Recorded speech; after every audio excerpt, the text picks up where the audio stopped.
আলহামদুলিল্লাহ আম্মু এখন আমার কাছে এই প্রথম সে তার মেয়ের গাড়িতে উঠেছে। জানি না বলে বোঝাতে পারবো না আমার কতটা ভালো লাগছে। পৃথিবীতে মায়ের কাছে যে শান্তি এইটা এতদিন ফিল করতে পারিনি। এখন আমার সবকিছুই যেন রঙিন মনে হচ্ছে, চলার পথটাও যেন সহজ হয়ে গেছে। আপনাদের অনেক অনেক প্রশ্ন যার উত্তর দিতে এসেছি। আসসালামু আলাইকুম এভরিওয়ান, কি অবস্থা সবার, কেমন আছেন? আমি তো আলহামদুলিল্লাহ অনেক ভালো আছি। আম্মু যেহেতু আমার কাছে, সো সন্ধ্যার পরপরই একটু বের হলাম ঘুরতে। রাজশাহী শহরটা তাকে একটু ঘুরে দেখাবো। বের হয়ে আমরা ফার্স্টে আগে চা নাস্তা করে নিয়েছি। অনেকেই কমেন্ট করছেন আমি তো বলে এসেছি আমার আম্মু নেই, তাহলে কোথায় থেকে আসলো? দেখেন, আমি সবসময় বলে এসেছি আমার আম্মু নেই। আমরা ছোটবেলা থাকতেই আম্মু আমাদের ছেড়ে চলে গিয়েছিল। কোথাও কি আপনি দেখাতে পারবেন যে আমি বলেছি আমার আম্মু মারা গেছে? কোনোদিনও বলি নাই। তবে আমি দেখলাম আমার মতো অনেকেই এরকম হতভাগী হয়ে আছে যারা এখনো তাদের মাকে ফিরে পায়নি। পৃথিবীতে কত রকমের মানুষ আছে, তাই না? মানুষের জীবনে কত গোপন কষ্ট থাকে তাকে কেউ জানে? আপনাদের কাছে রিকোয়েস্ট থাকবে আপনারা আমার বাবা মাকে নিয়ে কোনো ধরনের বাজে মন্তব্য করবেন না। যেহেতু এতদিন পর পেয়েছি আপনাদের সাথে শেয়ারও করেছি,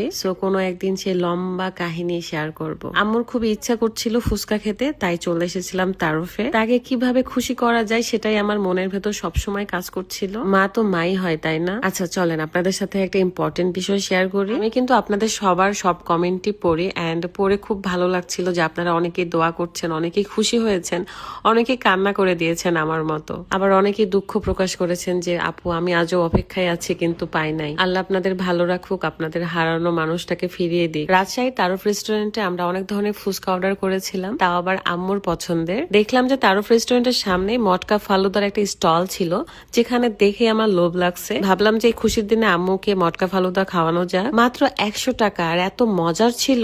লোকেশন হলো রাজশাহী মহিলা কলেজ থেকে মালুপাড়া যাইতেই এই তারফ রেস্টুরেন্টটা, এবং সামনে কিন্তু এই স্টলটা আছে। আমার তো খুবই ভালো লাগছিল যে আমি আম্মুর পছন্দের খাবারগুলো খাওয়াতে পারছি, যেখানে যাইতে মন চাচ্ছে সেখানেই নিয়ে যাচ্ছি। মানুষের জীবনে অনেক অনেক গল্প থাকে যেগুলো কেউ জানে না। আর সোশ্যাল মিডিয়া তো আসলে আমাদের লাইফ না যে এখানে আসলে সবকিছুই জানাতে হবে।